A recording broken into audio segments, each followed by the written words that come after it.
Hi DIYers, this is Frank at Alarm Grid. I'm working today with the Honeywell L5210 Lynx Touch Alarm System, and we'll specifically be working with Z-Wave today. Okay, so in our earlier video we installed the L5100-Z-Wave module.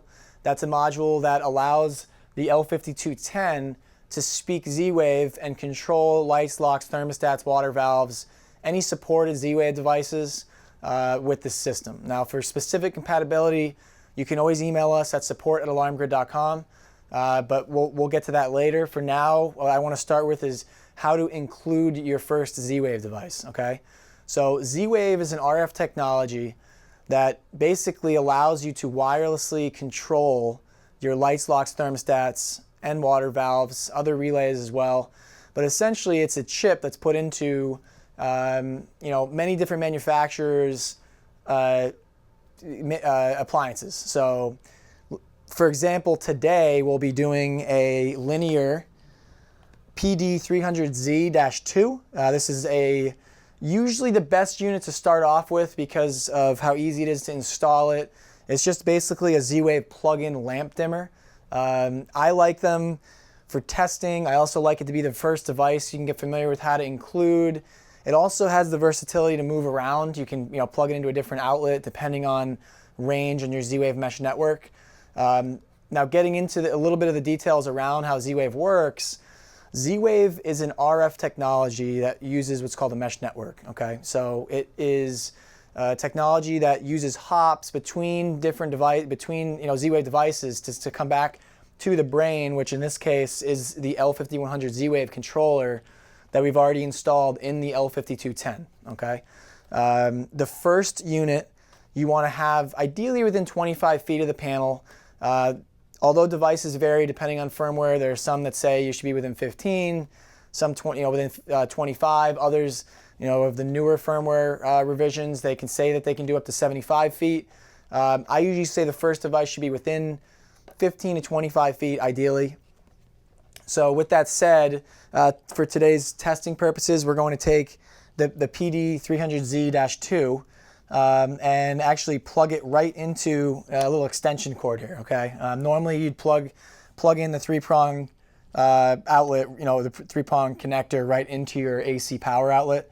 But for today's purposes, so we can get it on the video here, we're going to plug it right into a extension cord that we have plugged into a wall outlet. You'll notice on the front side of the device there's a push button. That's our inclusion button that we'll be doing here momentarily. On the left side here we have a three-prong outlet. On the right we have a two-prong outlet. Okay, now this is a lamp plug-in dimmer, so this is only for two-prong devices. Now the three-prong is basically a pass-through, so that this doesn't take up one of your outlets if you already had something plugged in there. The three-prong outlet is basically a pass-through that has live power no matter what. It is not Z-Wave controlled. Okay, this side, the two-prong side, you'll notice there's a little sticker here that says "Speaks Z-Wave." That's the icon for Z-Wave control. Okay, so this is the port that will actually control whichever lamp or two-prong device you put into it. There is a capacity on this unit.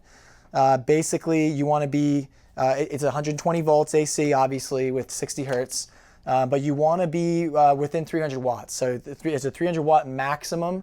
So if your lamp has maybe more light bulbs that collectively add up to more than 300 watts, you don't want to use that. You want to have a device that's 300 watts or less. Okay. So with that said, we can plug this back in. We have the unit here, and what we're going to do is we're going to jump right into programming. Okay. So on the panel at the home screen, if you're not at the home screen, you can press the home icon beneath the touchscreen and then press automation.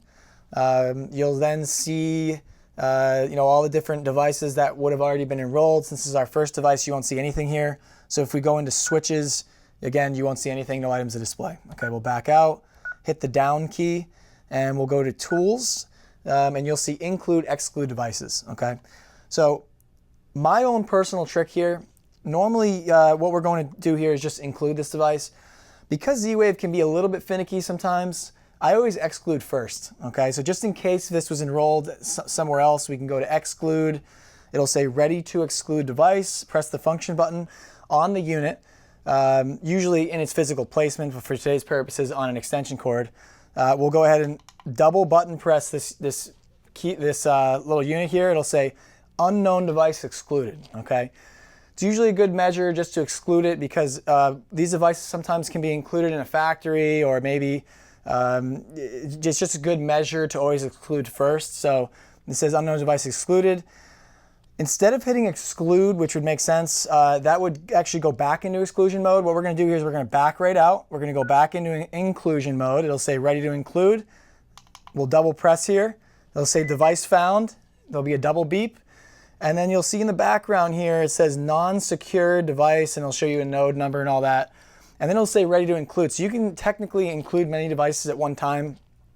I usually like to get in the habit of including just one at a time. So if you click abort now, you'll see the device here. It'll show you the ID, switch multi-level. Instead of hitting include, which you'd think would lock it in, actually it's already locked in. So what we're going to do here is back out and go back to switches, and you'll see switch number 1.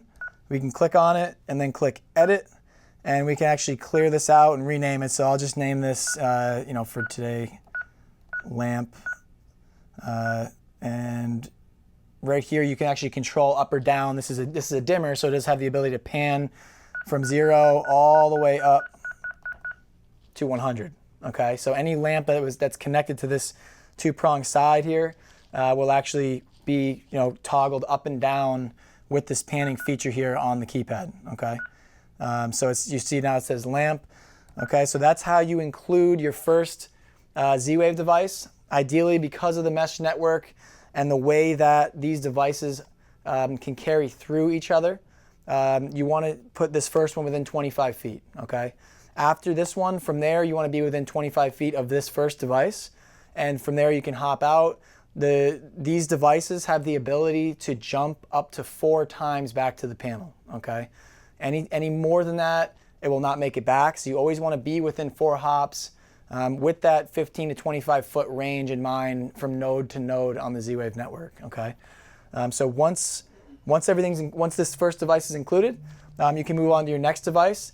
I usually recommend giving the system the device about 3 to 5 minutes after you include it, just to let it hash out all of its communications back to the controller. The Z-Wave communication, being that it has that mesh technology, it sometimes takes a little bit while to calibrate itself and take the best path back to the system. And also, if you are testing, when you go to permanently mount the unit, you can test and make sure that it's working properly where it is. If you're having any issues, you can just exclude and re-include in its final location so that you know where it is, it'll calibrate itself properly. So that's pretty much it for including your first device. In our next video, we'll be showing you how to set up some scenes, rules, and scheduling. So stay tuned to our channel. And also you can always email us at support@alarmgrid.com for any questions, whether it be security or automation.